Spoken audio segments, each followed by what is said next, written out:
우리가 지난 시간에는 이제 2장 4절에 있는 긍휼이라고 하는 단어를 살펴보았습니다. 하나님의 긍휼하심, 베드로전서 2장 10절 말씀에도 보면 너희가 전에는 백성이 아니더니 이제는 하나님의 백성이요 전에는 긍휼을 얻지 못하였더니 이제는 긍휼을 얻은 자니라, 그렇게 말씀하고 있습니다. 그렇다면 긍휼이 뭐냐? 긍휼이라고 하는 것은 아버지가 그 자녀들에게 베푸는 마음이라는 거예요.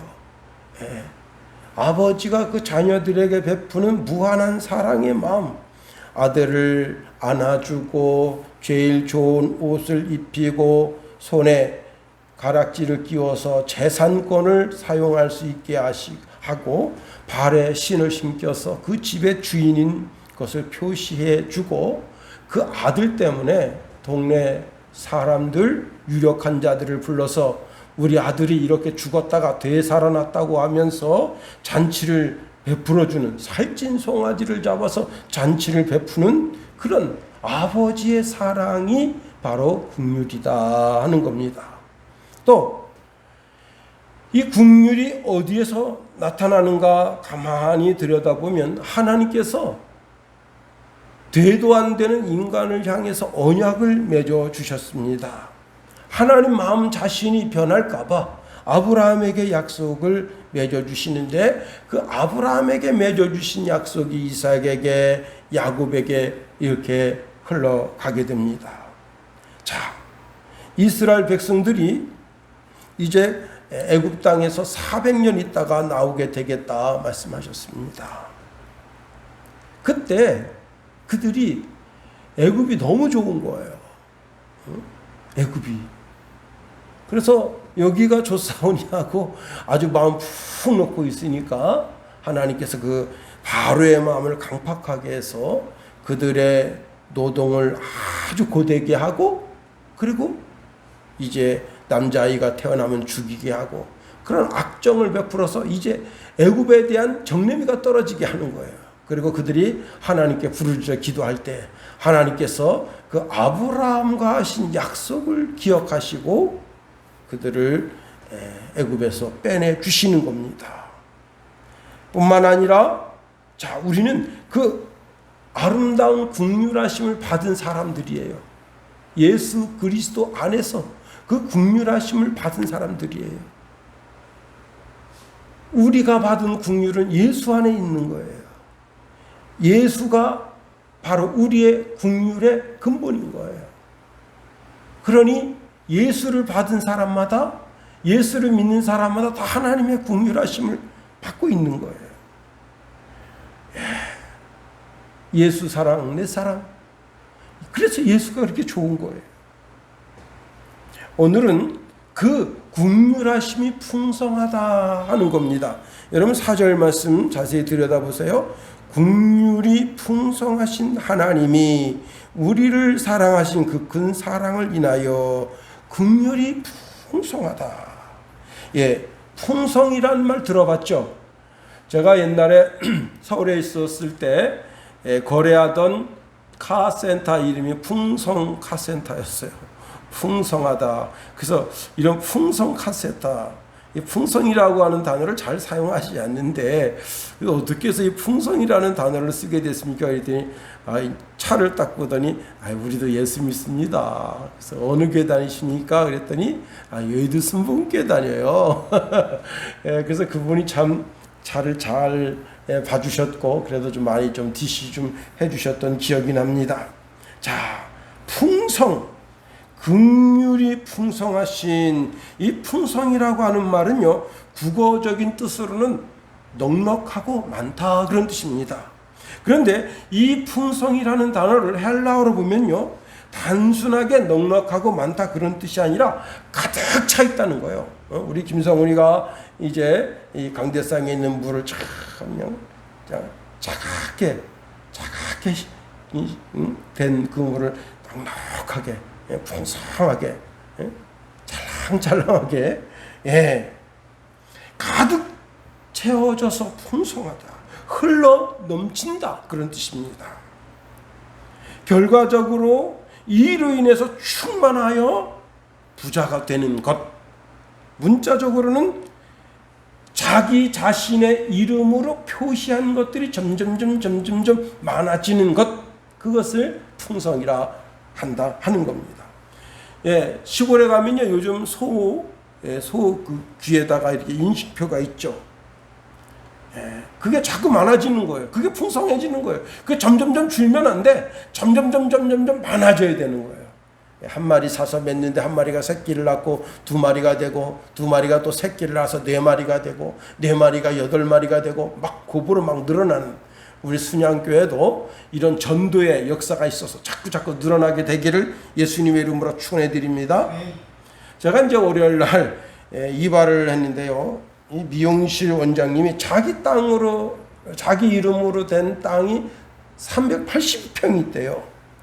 그래서 그걸 자기 이름으로 했는데, 그 살 때는 1억 정도 가치가 안 됐는데, 지금 그 산지 한 3년 됐는데 지금 3억 5천에서 4억까지 간다. 야, 원주 땅값이 막 올라갑니다.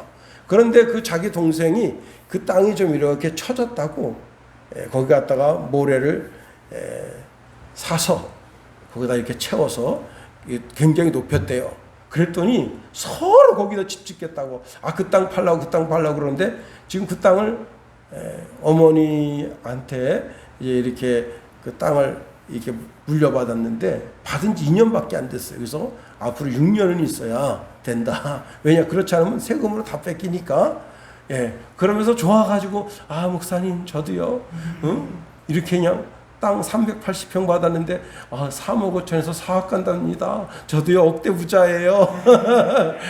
예, 좋아랍니다. 자기 이름으로 된 것이 점점 많아지는 것.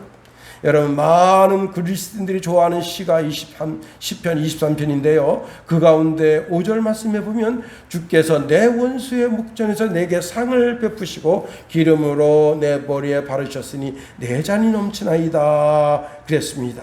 지금 원수가 두 눈 부릅뜨고 그 손에는 칼을 들고 창을 들고, 그리고 막 단칼이라도 나를 죽이려고 그렇게 달겨드는 그런 형극 속에서, 여러분, 참 기가 막힌 것은 원수의 목전에서 내게 상을 베풀어 주셨습니다. 이 상에 앉기 위해서는요, 먼저 손발을 깨끗하게 씻는 거예요.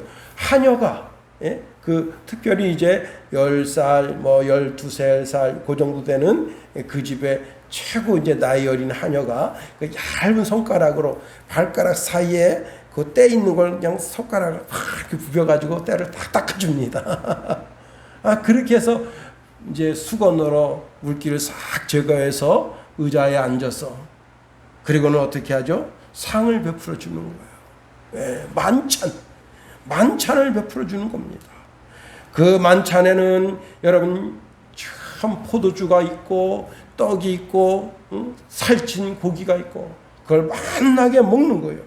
그리고는 내 머리에 기름을 바른다 있습니다. 이 구약적인 의미에서 기름을 바른다고 하는 것은 왕이나 제사장이나 선지자에게 기름을 붓는 것인데, 여기 내 머리에 기름을 바르셨으니라고 하는 말은 그런 왕이나 선지자나 제사장에게 기름을 붓는 것이 아니라 그날 최고 주인공, 최고 영광스러운 주인공에게 향유를 부어서 이분이 최고 존귀한 분입니다라는 표시를 한다는 거예요. 마치 예수님께서 이제 한 집에 가셨는데 막달라 마리아가 300데나리온이나 되는 향유를 깨뜨렸어요. 그 향유를 예수님에게 전부 부은 것처럼, 이날 최고의 주인공은 바로 예수님이십니다 라고 하는 것처럼, 거기에 그 와서 앉아있는 그 하나님의 백성에게 이 사람이 이 집의 최고 존귀한 사람입니다 라고 그 머리에 기름을 붓고, 그가 마시는 잔이 그냥 포도주가 찰랑찰랑 해가지고, 이게 지금 굉장히 많이 있었는데 제가 많이 마셔도 지금 조금밖에 없는 거예요. 야, 진짜 시원하네요. 참, 우리 긍휼이 풍성하신 하나님께서 우리에게 정말 풍성하게 우리가 드리는 찬송가 중에 197장 은혜가 풍성한 하나님은 믿는 자 한 사람 한 사람 어제나 오늘도 언제든지. 여러분, 하나님의 그 은혜의 긍휼을 경험해 보지 않은 사람은 이 찬송을 부를 수가 없는 거예요. 응? 자, 시편 1편에 보면 하나님의 긍휼을 경험한 사람의 모습이 나옵니다. 시편 1편 3절에 보니까 저는 시냇가에 심은 나무가 시절을 쫓아 과실을 맺으며 그 잎사귀가 마르지 아니함 같으니 그 행사가 다 형통하리로다. 그렇습니다. 풍성이라고 하는 것은 계속해서 공급함을 받고 막힘이 없는 공급이라는 거예요. 여러분, 우리가 올 봄에 그 러시아가 우크라이나를 침공해 가는데 뒤에서 탄환이 보급되지 않아가지고 큰 어려움을 겪었잖아요. 그 참 그게 뭐예요? 대포는 있고 총은 있고 다 있는데 총알이 없어, 대포알이 없어. 그래가지고 그냥 이리 두들겨 맞고 저리 두들겨 맞고 그랬잖아요. 풍성이라고 하는 것은 그런 막힘이 없다. 막힘이 없이 계속해서 끊임없이 하나님의 긍휼의 풍성하심은 하나님의 자녀들에게 끊임없이 그 은혜를 채워 주시는 거예요. 두 번째로 이 긍휼의 풍성함을 우리는 반드시 경험해야 한다고 하는 겁니다. 자, 하나님께서 아브라함을 부르시고 엄청난 약속을 해주십니다. 하나님은 아브라함에게 이 엄청난 축복을 해주시는데 사실 아브라함은요 아주 약한 사람이에요. 정말 갈대와 같은 인간입니다. 약점이 많은 사람이에요. 그런데도 하나님께서 이렇게 말씀하십니다. 내가 너로 큰 민족을 이루고 내게 복을 주어 내 이름을 창대케 하리니 너는 복의 근원이 될지라 말씀하십니다. 큰 민족을 이루게 된다. 내 이름이 창대하게 된다. 너가 복의 근원이 된다. 여러분, 이것보다 더 큰 복이 어디 있겠어요? 그런데 그 아브라함이 어떡합니까? 이 약속의 말씀은 가나안 땅, 내가 내게 지시할 땅에 있을 때 가능하다는 거예요. 그런데 그 약속을 저버리고 어떻게 했어요? 애굽으로 내려갔습니다. 자, 그러니 약속의 땅에 있을 때는 그 약속이 유효하지만 약속의 땅이 아닌 애굽 땅으로 내려가니까 그 약속을 누가 깬 거예요? 아브라함 스스로 깨버린 거예요. 그런데도 하나님은 그 약속을 계속해서 유지하고 계신다. 자, 더 나아가 아브라함의 조카 롯이 자기를 대를 이어서 이제 자기 집안의 장자가 되기를 원합니다. 그런데 그 롯이 소돔을 향해서 갑니다. 그러니 얼마나 허전해요. 그래서 이제 그 허전한 마음을 어떻게 달랠 수가 없어서 막 괴로워하는데 하나님 앞에 막 투정하듯이 우리 집에 길리온 엘리에셀을 장자로 삼겠습니다 했더니 하나님이 아니라 하시고는 아브라함을 끌어내가지고 하늘을 쳐다보게 하십니다. 너 하늘의 별들을 다 셀 수 있겠느냐? 내 자손이 이와 같이 많게 되리라. 창세기 15장 5절에 보니까 그를 이끌고 밖으로 나가 가라사대 하늘을 우러러 무뼈를 셀 수 있나 보라. 또 그에게 이르되 내 자손이 이와 같으리라.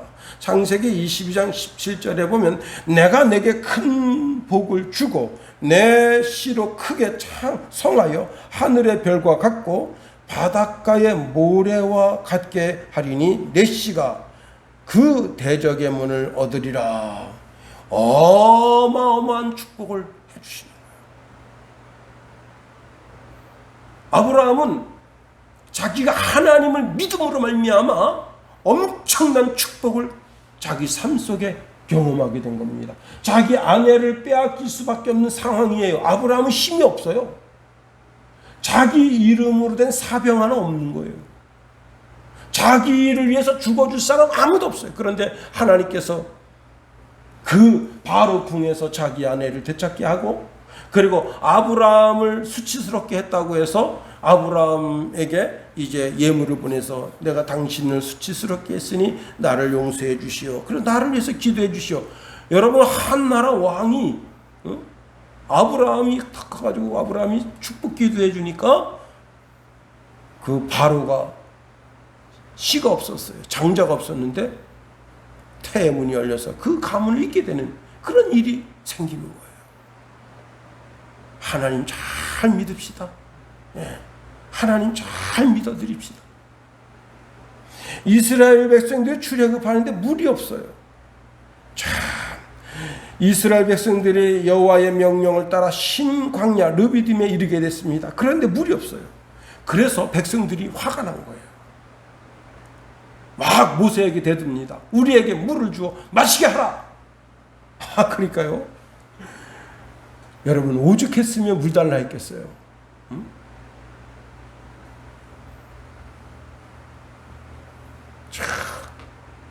제일 먼저 여러분, 그래도 물을 아낀다고 사람은 마시잖아. 사람 마실 물을 아끼잖아요.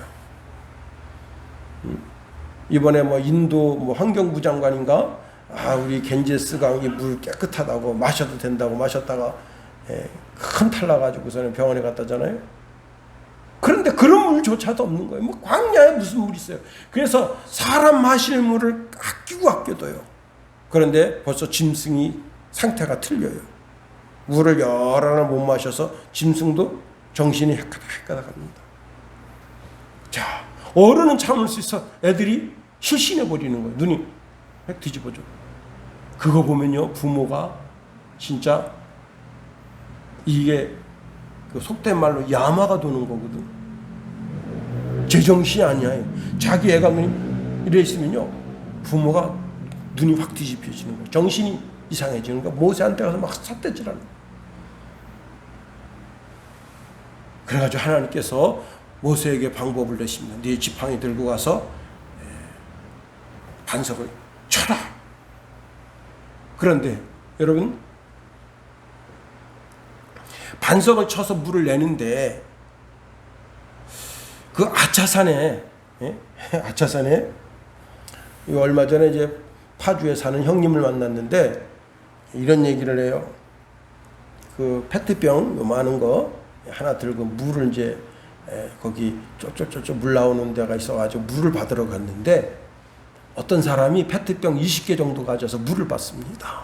근데 물이 이렇게 떨어지는데 딱 받아가지고 한 10초 정도 받아요. 그럼 막 헹궈 휙 버려. 그러면 다시 물을 담으면 되잖아. 또 딱 받아 한 10초 정도 받아 또 헹궈. 그렇게 3-4번 헹군 다음에 그 물을 받는 거예요. 그런데 8병 정도를 받았는데 아직도 12병이나 남았는데 계속 그렇게 하니까 처음에는 그러려니 했는데 그 이렇게 비닐봉지 안에 그 병을 보니까 화가 난 거예요. 그 물을 왜 버리냐 이거야.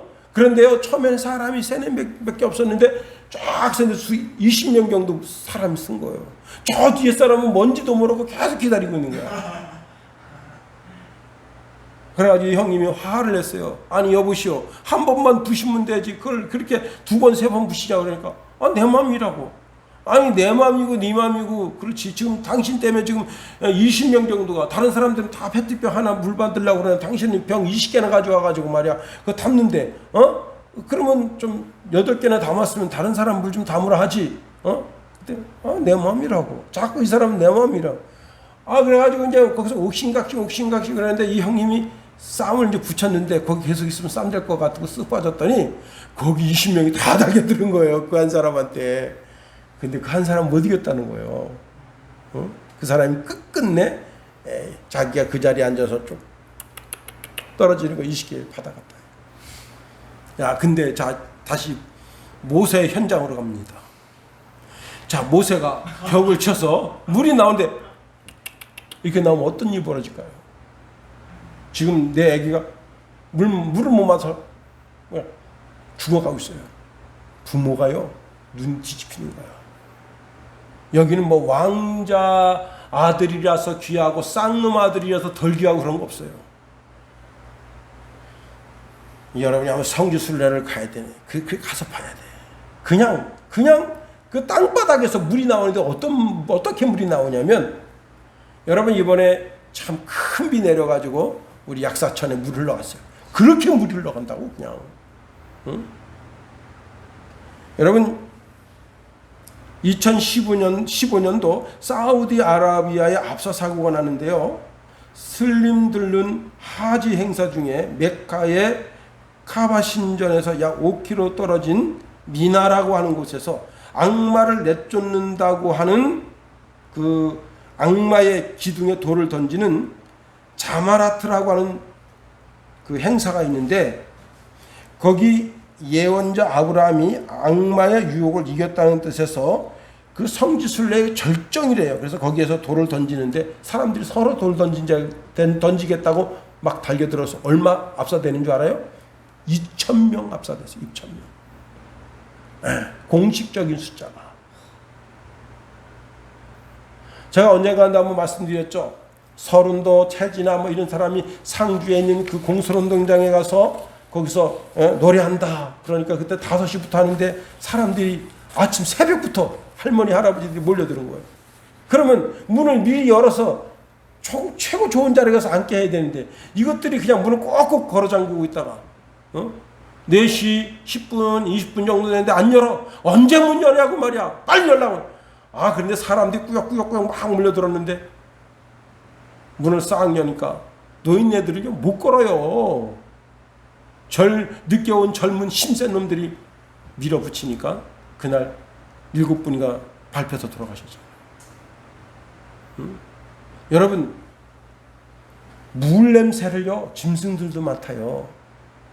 물냄새 맡고 양떼가 글로 막 달겨들고 소떼가 달겨들고, 그거요 진짜 그날 대형 압사 사고 나는 거야. 물이 흐르면, 근데 호세가 확 치니까 그냥 진짜 은혜가 풍성한 하나님은 물이 흐른 거예요. 응? 자, 이 하나님의 은혜, 성경에 야 아브라함이 은혜 받았더라, 이스라엘 백성들이 출애굽하면서 은혜 받았다더라, 야 그 다윗이 은혜 받았다더라, 하나님의 풍성한 국률의 은혜를 받았다더라, 다 쓸데없습니다. 내가 경험하지 않으면 아무 의미가 없어요. 다시 말하면 나는 성경을 쓰는 사람은 아니지만 성경에 쓰여진 축복이 내 삶 속에 그대로 이루어지지 않는다면 아무 의미가 없는 거예요. 이 풍성한 은혜를 우리가 경험해야 되는 겁니다. 에베소서 1장 18절 말씀해 보니까 너희 마음의 눈을 밝히사 그의 부르심의 소망이 무엇이며 성도 안에서 그 기업의 영광의 풍성이 무엇이며, 우리의 영적인 눈이 띄어져서 와 예수를 통해서 주시는 이 엄청난 하나님의 은혜를 깨달아 알아야 되는 거예요. 예수가 그래서 복덩어리라고. 예수가, 내가 예수 믿는 것이 정말 귀한 복덩어리예요. 우리가 드리는 찬송가 중에 나의 영원하신 기업 생명보다 귀하다, 나의 영원하신 기업, 그 기업이신 하나님의 나라 예수 그리스도 하나님, 이 모든 것을 경험해야 되는 겁니다. 경험되어져야 되는 거예요. 그러기 위해서는 영적인 눈이 밝혀져야 되는 겁니다. 시편 기자는 시편 119편 18절 말씀해 보면 내 눈을 열어서 주의 법에 귀한 것을 보게 하소서, 내 눈을 열어주시옵소서, 내 영혼을 열어주시옵소서. 여러분, 하갈이 그 이스마엘 데리고 이제 쫓겨나서 그 광야에서 자기 아들이 죽어가는데 영안이 안 열리니까 답답한 거예요. 영안이 열리니까 아주 괴로운 거예요. 그런데 영안이 열리니까 자꾸 바로 옆에 샘이 있는 게 보이고, 그 광야, 바람 광야에서 당장 굶어 죽을 것 같지만 하나님께서 그로 큰 민족을 이루게 하시는 영적인 눈이 열려져야 되는 겁니다. 그렇습니다. 세 번째로 내가 그 하나님의 그 풍성하신 긍휼을 베푸는 자가 되어야 하는 겁니다. 생텍쥐베리의 소설 중에 미소라는 소설이 있어요. 원래 이 생텍쥐베리가 나치 독일에 대항하여 전투기 조종사로 참전했다가 목숨을 잃었다고 합니다. 그런데 자기가 전투에 참전했던 것을 경험으로 바탕으로 해서 미소라고 하는 단편 소설을 썼습니다. 자, 그가 이제 이렇게 적진에 가서 이렇게 가다가 비행기가 이제 격추당해서 결국은 죽게 됩니다. 감방에 딱 들어갔는데 다른 사람들이 내일 죽을 사람이라고 해서 곁을 주질 않아요. 재수 없다고. 그래서 그 싸늘한 분위기 속에서 내가 내일 총살당하는구나, 그걸 알게 됩니다. 참 괴롭죠. 자, 그러니 내일이면 내가 죽는다는 것, 그 사실을 알게 되면요, 모든 신경이 곤두서고 아주 그 시계바늘이, 여러분 잠 안 올 때 시계바늘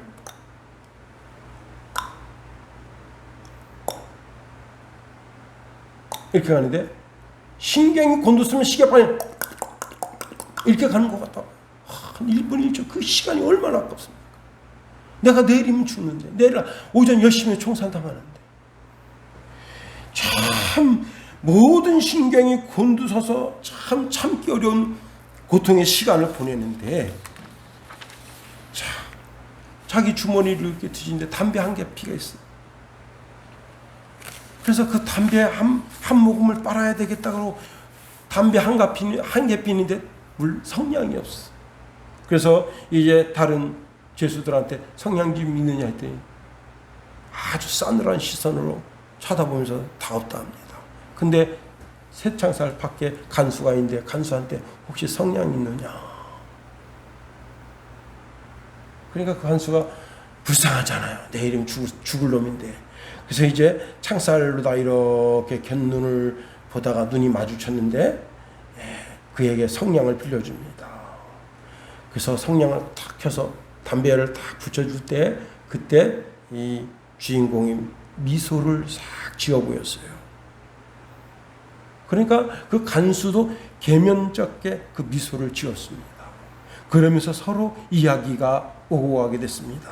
당신에게도 자식이 있습니까? 그럼요. 있고 말고요. 그래서 자기 속에 있는 가족 사진을 꺼내서 보여줬습니다. 이런저런 이야기하는데 그 간수의 마음이 녹았어요. 그래서 간수가 그 자리에서 나오라. 그리고는 그 죄수를 빼내가지고 이 교도소, 원래 이게 포로 수용소는 형편없잖아요. 이렇게 나온 다음에 저쪽으로 도망가면 아무도 없다 하고 방향을 일러줬습니다. 그래서 살아난 거예요.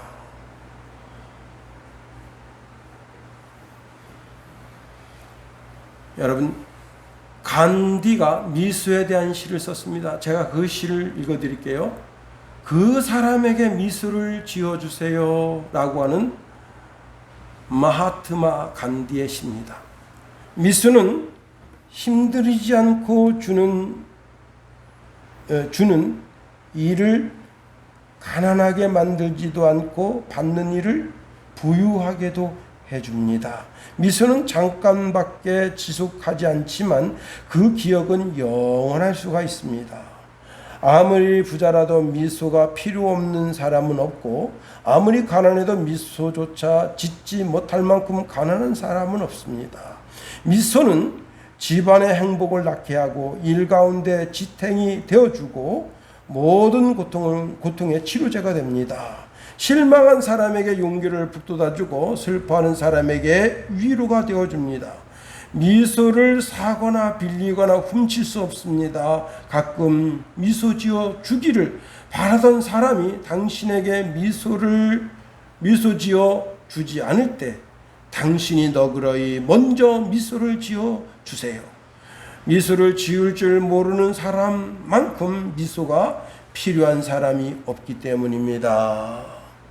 그 간수에게 주었던 그 짧은 미소, 그 미소가 간수의 마음을 녹이고 자기가 그 교도소, 포로 수용소에서 살아날 줄 누가 알았겠는가 하는 겁니다.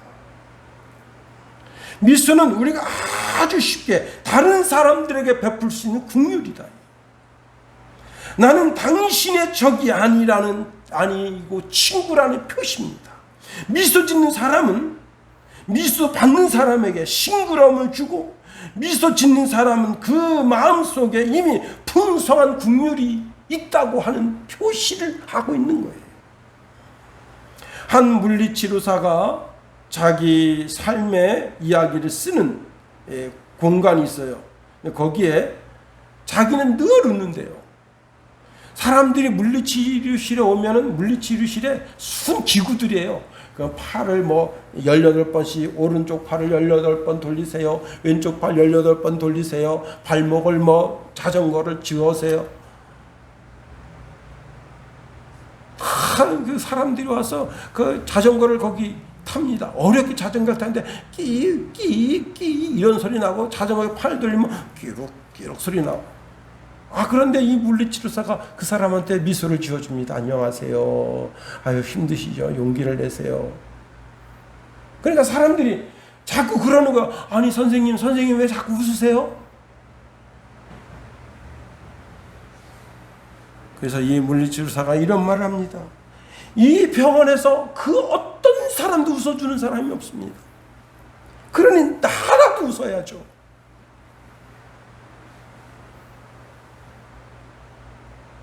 그렇잖아요. 재수없게 발목 집질러가지고 병원에 물리치료 받으러 왔는데 끼룩 이런 아주 기계음이나 들리지 누구나 한 사람 따뜻하게 맞이한 사람 없습니다.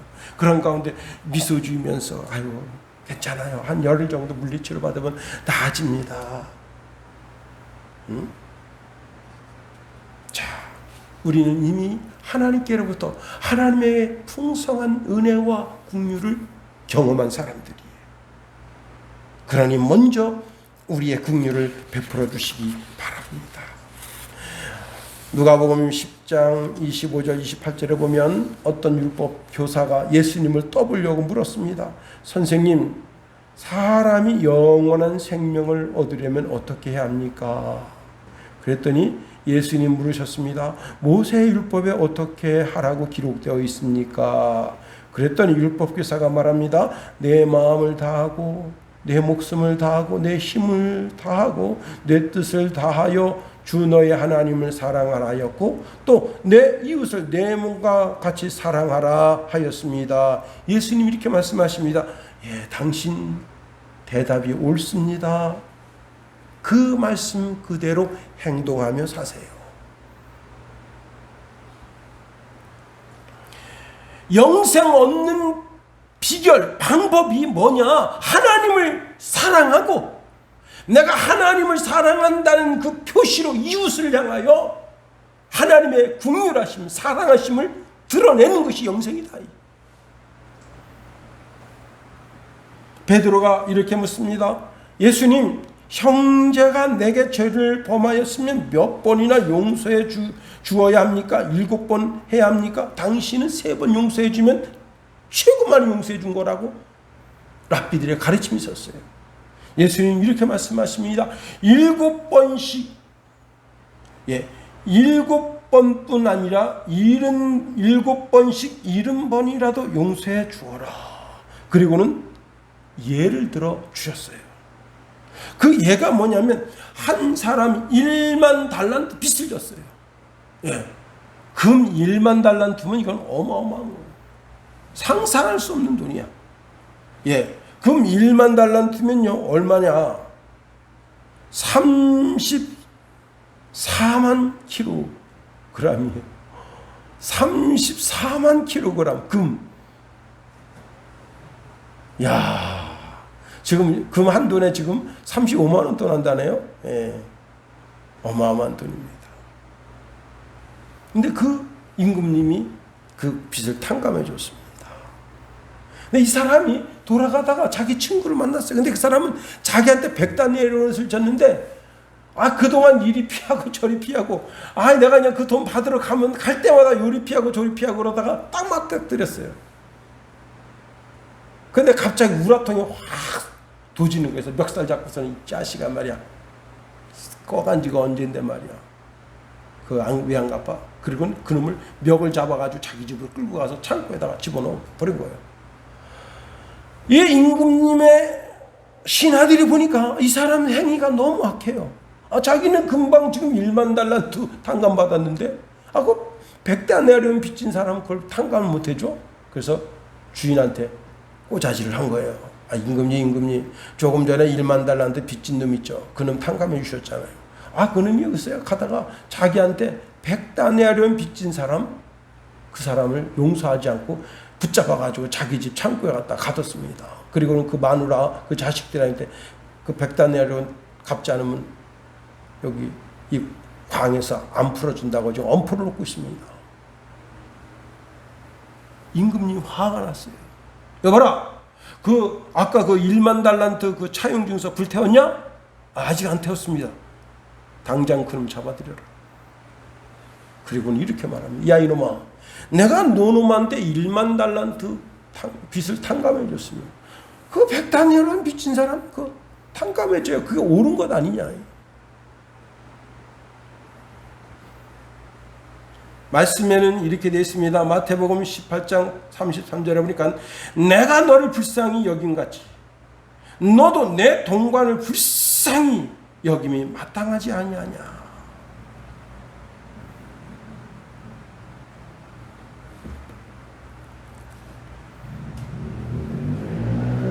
다른 것 없어요. 내가 정말 하나님의 국률의 그 풍성함을 경험했다면 내 삶을 통해서 그 국률의 풍성함이 다른 사람에게 전해져야 되는 겁니다. 내가 오늘 인색하고 정말 얼굴빛이 그냥 쌩쌩하고 그 누구한테도 자비와 은혜를 베풀지 못하는 그런 그리스도인이라면 그 사람은 아직 하나님의 은혜를 경험하지 못한 사람입니다. 여러분, 내 평생에 예수 그리스도의 긍휼하심을 경험했다면 그 긍휼하심을 베푸는 작은 예수로 사는 저와 여러분이 되기를 예수님의 이름으로 축원해 드립니다. 주기도문 하겠어요. 하늘에 계신 우리 아버지, 아버지의 이름을 거룩하게 하시며 아버지의 나라가 오게 하시며 아버지의 뜻이 하늘에서와 같이 땅에서도 이루어지게 하소서. 오늘 우리에게 이러한 양식을 주시고 우리가 우리에게 잘못한 사람을 용서하여 준 것 같이 우리 죄를 용서하여 주시고 우리 시험에 빠지지 않게 하시고 악에서 구하소서. 나라와 권능과 영광이 영원히 아버지의 것입니다. 아멘.